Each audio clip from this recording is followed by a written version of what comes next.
नमस्कार दोस्तों, welcome to Kairos UPSC right time at the right moment. तो चलिए शुरुआत करते हैं आज के हमारे यूपीएससी डेली एमसीक्यूज की। चलिए सबसे पहला एक एमसीक्यू आपके सामने है। क्या लिखा है?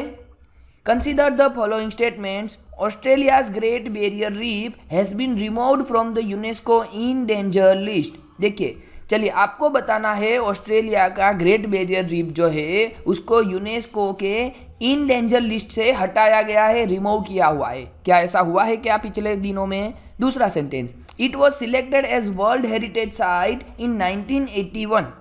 क्या इसको वर्ल्ड हेरिटेज साइट में 1981 में ऐड किया था? मतलब आज से तकरीबन 40 साल से पहले उसको ऐड किया था और अब उसको क्या किया है? रिमूव किया हुआ है, ऐसा हमसे पूछ रहे हैं। तो क्या यह सही है या गलत है? बताइए, आपको क्या कहना है?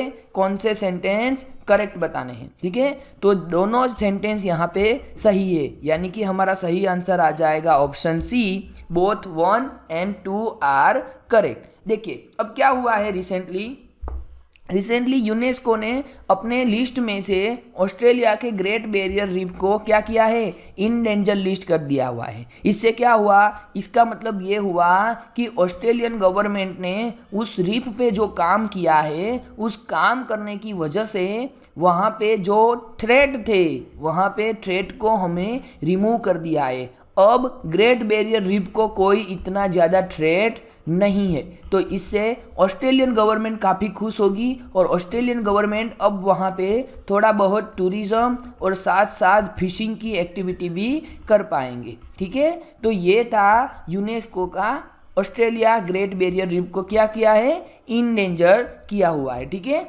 चलिए लोकेशन कहाँ पे आया है यह भी आप एक बार देख सकते हो। देखिए यह जो है नॉर्थ ईस्ट कोस्ट यानी कि कोरल सी के खोर पे आया है। आप यहाँ पे ऑस्ट्रेलिया का देख सकते हो, क्या है? जी हाँ, ऑस्ट्रेलिया सबसे छोटा कॉन्टिनेंट है, तो उसके ईस्ट वाले साइड पे यहाँ पे आपको ग्रेट बैरियर रीफ दिख जाएगा। उसके जस्ट ऊपर है पापुआ न्यू गिनी और यहाँ पे ऑस्ट्रेलिया के वेस्ट साइड पे लगता है क्या? Indian ocean. ठीक है, यहाँ पे है कैनबेरा आइलैंड्स। ठीक है, कैनबेरा सिटी है जो कि ऑस्ट्रेलिया की क्या है? जी हाँ, ऑस्ट्रेलिया की कैपिटल सिटी है।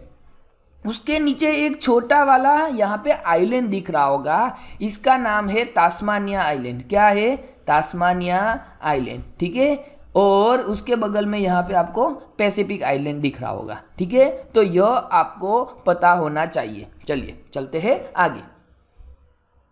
Next question, consider the following statement about PM Kusum scheme. चलिए पीएम कुसुम स्कीम के बारे में आपको बताना है। पहला sentence, scheme's objective is to honour India's commitment to increase the share of installed capacity of electric power from non fossil fuel sources to 30% by 2030 as part of intended nationally determined contributions यानी कि INDC। बहुत ही बड़ा sentence आपको दे दिया है, लेकिन उसका जो जिस्ट निकलता है वह इतना कि जो पीएम कुसुम स्कीम है, यह स्कीम आपके INDC में जो कमिटमेंट किए हैं उस कमिटमेंट को फुलफिल करने में मदद रूप होगी। और कौन सी कमिटमेंट है? तो बता रहे हैं 30% 2030 तक हमें क्या करना है? हमारा जो इलेक्ट्रिक पावर आता है उसको नॉन फॉसिल फ्यूल से जनरेट करना है। क्या यह सही है? इतना बड़ा सेंटेंस है फिर भी यह गलत है। क्यों? क्योंकि यहाँ पे जो 30% है यह 30% नहीं है, कितना है? 50% है। आपको पता होगा पीएम मोदी ने क्या दिए थे? पंचामृत दिए थे। क्या दिए थे? पंचामृत दिया हुआ था। ठीक है, और यह पंचामृत में हमने 5 ऐसे INDC डिसाइड किए थे कि हम आने वाले टाइम में इतना टारगेट करेंगे, जिसमें एक टारगेट ये था। ठीक है, दूसरा एक फेमस टारगेट है जो है 2070 तक हम क्या लेके आएंगे?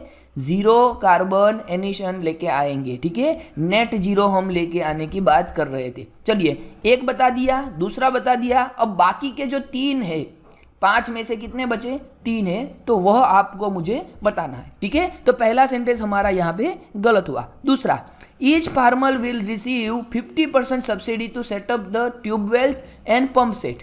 देखिए पीएम कुसुम में हम क्या करने वाले हैं, तो हम यहाँ पे हमारे जो भी फार्मर्स है उस फार्मर को हम सोलर एनर्जी प्रोड्यूस करने के लिए क्या करेंगे, प्रोत्साहित करेंगे। ठीक है, और यह सोलर एनर्जी के थ्रू यह क्या करेंगे, अपने ही वहाँ पे ट्यूबवेल के थ्रू अपनी जो भी पानी की रिक्वायरमेंट है उसको फुलफिल करेंगे। तो उसके लिए क्या गवर्नमेंट 50% सब्सिडी दे रही है? जी नहीं, ये चीज़ भी गलत है। यहाँ पे कितनी सब्सिडी दे रही है गवर्नमेंट? 60% की सब्सिडी दे रही है। तो कौन से सेंटेंस करेक्ट है भैया? पहला भी नहीं है और दूसरा भी नहीं है, मतलब हुआ option D, none of the are correct sentence. ठीक है, देखिए यहाँ पे आपको पता चल जाएगा कि यह क्या है। तो देखिए क्या हुआ है, रिसेंटली गवर्नमेंट ने ऐसा कुछ बताया है कि 2.46 lakh crore have benefited from PM किसान ऊर्जा सुरक्षा एवं उत्थान महाअभियान, यानी कि पीएम कुसुम स्कीम। ठीक है, यह हमारे लिए कुछ काम का नहीं है, हालांकि आपको उसमें SMA और GS3 में आप इसका इस्तेमाल कर सकते हो, लेकिन प्रीलिम्स में ऐसा नहीं पूछेंगे कि अच्छा चलो बताओ रिसेंटली कितने लोगों ने पीएम कुसुम स्कीम के तहत बेनिफिशियरी बने। ठीक है, लॉन्च किया गया था कब? 2019 में। कौन सी मिनिस्ट्री है? तो ministry of new and renewable energy. ठीक है, देखिए यहाँ पे आपको बताया गया है कि हमारा टारगेट कितना है, 50% टारगेट है, और हम फार्मर्स को कितनी सब्सिडी देते हैं? 60% की देते हैं। ठीक है, चलो नेक्स्ट क्वेश्चन आपके सामने है, falcon shield 2023 is a military exercise participated by which countries. आपको बताना है फाल्कन शील्ड 2023 जो एक्सरसाइज हुई वह किन दो देशों के बीच में हुई है? इंडिया और USA के बीच में, इंडिया और UAE के बीच में, चाइना और UAE के बीच में, या चाइना और रशिया के बीच में? चलिए बताइए क्या आएगा इसका सही आंसर। जी हाँ, देखिए चाहे हम UPSC की तैयारी कर रहे हैं, हम तैयारी कर रहे हैं इंडिया में, लेकिन इसका मतलब यह नहीं कि सिर्फ इंडियन मिलिट्री एक्सरसाइज ही पूछी जाएगी। ठीक है, तो इस सेंटेंस आपको एलिमिनेट करना पड़ेगा, क्योंकि यहाँ पे फाल्कन जो है यह इंडिया की पार्टिसिपेशन वाली कोई एक्सरसाइज नहीं है। तो किसकी होगी? यह है ऑप्शन सी, चाइना और UAE की। ठीक है, चलिए तो आपके सामने क्वेश्चन आएगा कि सर जी हमें क्या, हमारी तो एक्सरसाइज याद रखनी ही है लेकिन बाकी और लोगों की भी रखनी है क्या? तो इसका मैं आंसर यह दे सकता हूँ कि हमारे जो नेबरिंग कंट्रीज़ है और उसके साथ साथ करंट में कोई बड़ी सी न्यूज़ बनती है, ऐसी हर एक एक्सरसाइज को हमें याद रखना है। ठीक है, चाहे वो इंडियन ओशन में होती हो, चाहे वह पैसिफिक ओशन में होती हो। ठीक है, लेकिन अगर उसने बड़ी सी न्यूज़ बनाई है, इंटरनेशनल जियोपॉलिटिक्स में अगर उनका कोई रोल है, ठीक है, तो हमें याद रखनी है। चलिए अभी क्या हुआ, तो चाइना और UAE की एक first time joint air force training हुई, कहाँ पे? जिसका नाम था फाल्कन शील्ड। कहाँ पे हुई? चाइना के जिनजियांग प्रांत में हुई है। ठीक है, चलिए consider the following statement about committee of privileges. Privileges के बारे में आपको कुछ सेंटेंस दिए हैं और उनमें से आपको सही सेंटेंस बताने हैं। ठीक है, चलिए पहला sentence, the functions of the committee of privileges are semi judicial in nature. क्या उनके जो फंक्शंस होते हैं यह सेमी जुडिशियल होते हैं क्या? दूसरा, presiding officers of the house before taking the final decision of the defection case में refer the matter to the committee of privileges for inquiry.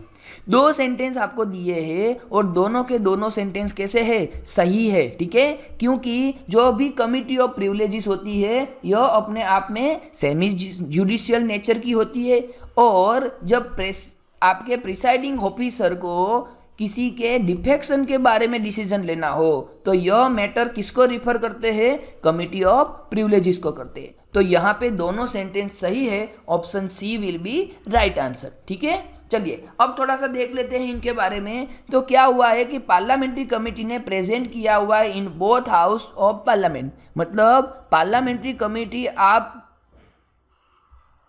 दोनों सदन में फंक्शन काम करती है, ठीक है। और उनमें से कमिटी ऑफ प्रिविलेजेस जो होती है यह सेमी जुडिशियल होती है, ठीक है। दूसरी चीज यह क्या करते हैं, यह करते हैं ब्रीच ऑफ प्रिविलेजेस की जांच। देखिए अभी क्या हुआ है, आम आदमी पार्टी के एक सांसद है, कौन है, राघव चड्ढा, ठीक है। तो राघव चड्ढा जी ने क्या किया है, उन्होंने एक बिल पेश किया था, एक प्रपोजल पेश किया था, और उस प्रपोजल में कुछ एमपी के सिग्नेचर थे।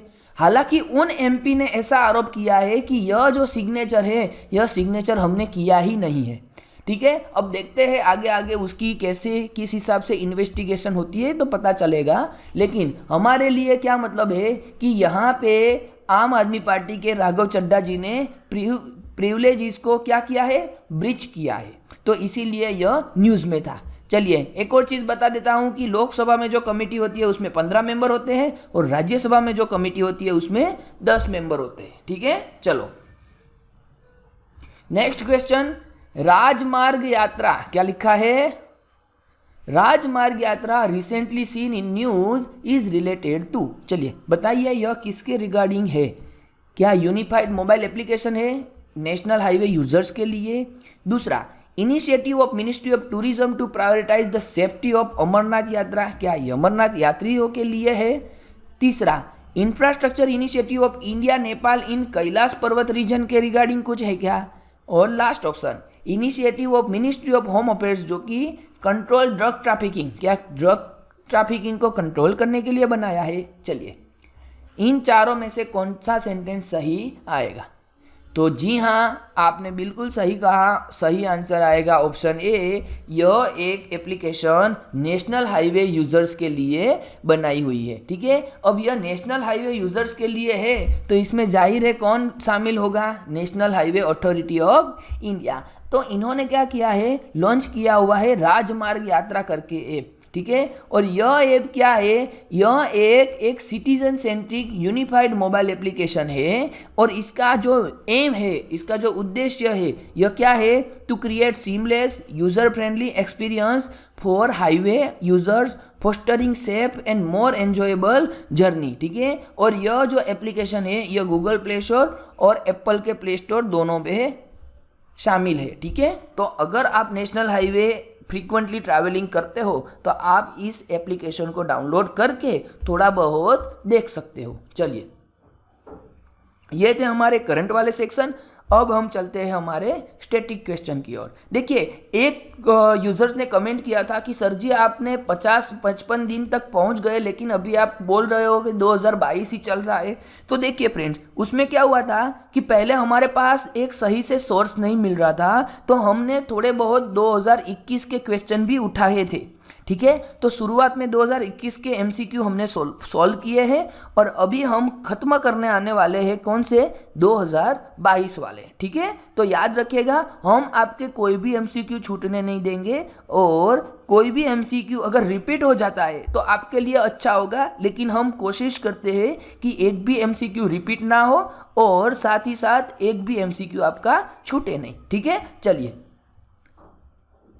सबसे पहला एमसीक्यू क्या लिखा है, in the context of WHO air quality guidelines consider the following statement. चलिए 2022 के पेपर में WHO के एयर क्वालिटी गाइडलाइंस के बारे में पूछ लिया था, तो आपको पता होना चाहिए कि अगली बार अगर ऐसी कोई गाइडलाइंस आती है तो वो आपके लिए इंपॉर्टेंट है। पहला, the 24-hour mean of PM 2.5 should not exceed 15 UG per meter cube and annual mean of PM 2.5 should not exceed 5 UG per meter cube। अच्छा बताइए भैया इतना टेक्निकल कौन याद रखता है, लेकिन यूपीएससी कहती है कि आपको तो याद रखना पड़ेगा, ठीक है। चलिए पहला सेंटेंस ये था जो कि कैसा था, बिल्कुल सही था। दूसरा, in a year the highest level of ozone pollution occur during the periods of inclement weather, मतलब कि जो शांत वाला वातावरण होता है, काम एकदम, उसमें आपका हाईएस्ट लेवल होता है। तो नहीं, यह कैसी सिचुएशन है,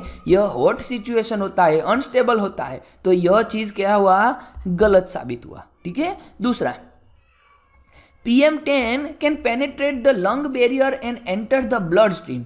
देखिए, हालांकि यह चीज़ आपको देखने में सही लगती होगी, लेकिन यूपीएससी के हिसाब से यह चीज़ गलत है। क्यों? क्योंकि यहाँ पे PM10 लिखा है, यहाँ पे क्या आना चाहिए, PM2.5। देखिए, जो भी विड्थ होती है, मान लीजिए कि यह एक डायामीटर है और डायामीटर है कितना, 10 है। ठीक है। तो 10 का 1/4 करेंगे तो क्या आएगा, 2.5 आएगा। तो यह जो 2.5 यानी कि हमारा पार्टिकुलेट मैटर PM2.5 जो होता है, यह हमारे लंग में बैरियर में घुस जाता है और हमारे ब्लड स्ट्रीम में एंटर कर लेते हैं। PM10 नहीं कर पाता। ठीक है, क्योंकि उसकी साइज बड़ी होती है। तो उस हिसाब से हमारा तीसरा सेंटेंस भी गलत साबित हुआ। Last, excessive ozone in the air can trigger asthma. बिल्कुल सही बात है भैया, अगर बहुत ओजोन हो जाएगा तो आपको अस्थमा हो सकता है। आपको मतलब किसी को भी हो सकता है। ठीक है। चलिए, तो यहाँ पे चौथा सेंटेंस सही है, तीसरा सेंटेंस गलत है, दूसरा सेंटेंस भी गलत है और पहला सेंटेंस सही है। तो हमारा सही आंसर बनेगा क्या, ऑप्शन बी, 1 and 4 ओनली। ठीक है। चलिए, नेक्स्ट MCQ हम देखते हैं।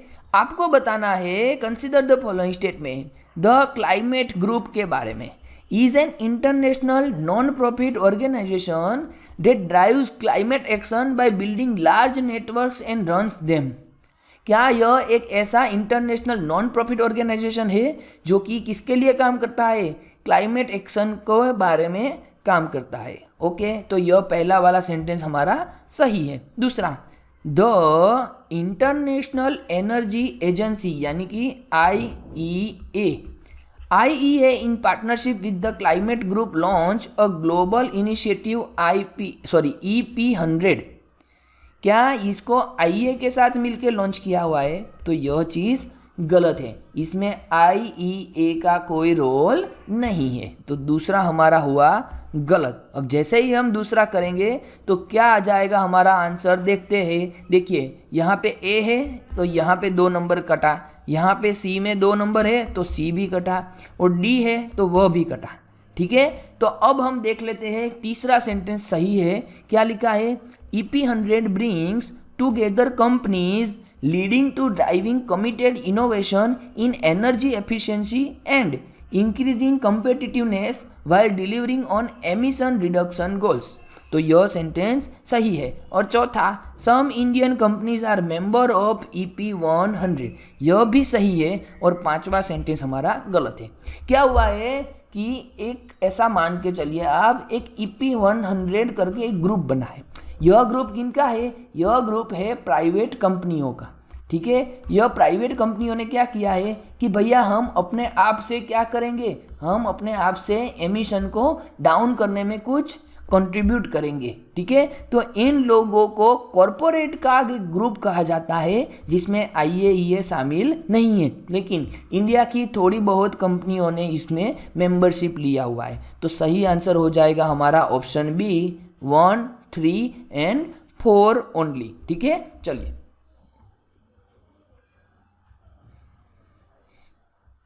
नेक्स्ट क्वेश्चन आपके सामने है मेजर सोलर स्टॉर्म के बारे में, यानी कि सोलर फ्लेयर के बारे में। ठीक है। Reaches the earth, which of the following are the possible effect of the earth. देखिए, अगर सोलर फ्लेयर बहुत ही ज़्यादा बड़ी होगी और यह पृथ्वी तक पहुंचती है तो उससे क्या हो सकता है। चलिए, पहला, GPS and navigation system could fail. Could लिखा है मतलब सही ही होगा। ठीक है। दूसरा, सुनामीज कुड अकर एक इक्वेटोरियल रीजन।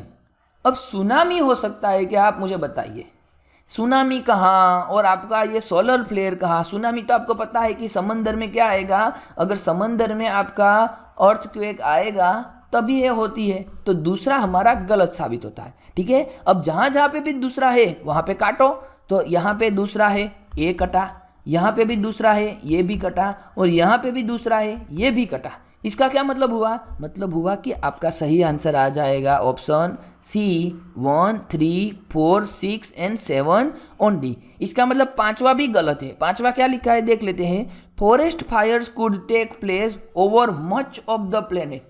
अच्छा, मच ऑफ द प्लेनेट, ये तो बहुत ही बड़ी बात बोल दी आपने, इतना भी कोई एक्सट्रीम स्टेप नहीं होगा। ठीक है, तो पांचवा भी हमारा यूपीएससी के हिसाब से गलत हुआ, तो सही आंसर हो जाएगा हमारा ऑप्शन सी। ठीक है, चलिए, consider the following statement in respect to probiotics. चलिए, प्रोबायोटिक्स के बारे में आपको बताना है। पहला, probiotics are made of both bacteria and yeast. चलिए, ये दोनों से बनता है। दूसरा, the organisms in probiotics are found in foods we ingest but they do not naturally occur in our gut. Okay, चलिए, यहाँ पे भी हमको पता नहीं है। तीसरा देखते हैं, probiotics help in the digestion of milk sugar. अब मुझे एक बात बता दीजिए कि मिल्क शुगर हमारे डाइजेशन में अगर यह हमें हेल्प करता है, कौन? प्रोबायोटिक्स। ठीक है, तो यह हम फूड से तो लेते हैं लेकिन हमारे गट में भी तो होते हैं ना, तभी तो हम कुछ खाए नहीं होते फिर भी हमारी डाइजेशन सिस्टम बहुत बढ़िया काम करती है। तो इसका क्या मतलब हुआ? इसका मतलब दूसरा सेंटेंस गलत हुआ। पहला तो सही है, तीसरा भी सही है, दूसरा गलत है, तो हमारा सही आंसर आ जाएगा ऑप्शन सी, 1 and 3 ओनली। चलिए, एक और लास्ट क्वेश्चन हम देख लेते हैं बायोफिल्म्स के बारे में। क्या पूछा है? Biofilms can form on medical implants with in human tissues. बिल्कुल सही बात है, यह सही है। Biofilms can form on food and food processing surfaces. बिल्कुल, आपकी जो भी फूड की सरफेसिस होती है, यहाँ पे आपके क्या होते हैं? यहाँ पे आपके बायोफिल्म्स फॉर्म हो सकते हैं, तो दूसरा भी सही है। तीसरा, biofilms can exhibit antibiotic resistance. क्या कर सकता है? एग्जिबिट कर सकता है, तो यह चीज़ भी सही है। आपका पहला सही है, दूसरा सही है, तीसरा भी सही है। और क्या पूछा है? करेक्ट पूछा है, तो option D will be right answer. लेकिन रुकिए रुकिए रुकिए, यहाँ पे आपको जाना नहीं है, आपको बताना है क्या? What is the biofilms. ठीक है, इन अ सिंपल वर्ड। चलिए, आप मुझे कमेंट करके बताओ कि बायोफिल्म्स के बारे में आपको क्या समझ है और क्या आप जानते हो। अगर आपके आंसर आएंगे तो हम आने वाले वीडियो में उसके बारे में एक अच्छा सा डिस्कशन भी कर पाएंगे। ठीक है, लेकिन आप हमें बताओ सबसे पहले कि बायोफिल्म्स का नाम जान के आपके दिमाग में क्या आता है। ठीक है, चलो, ये थे हमारे आज के यूपीएससी के एमसीक्यू, जिनमें हमने करंट और स्टैटिक दोनों को पढ़ा। आने वाले टाइम में हम और वीडियोस लेके आएंगे। तब तक के लिए शेयर करें, सब्सक्राइब करें और हमारी चैनल के साथ जुड़े रहें।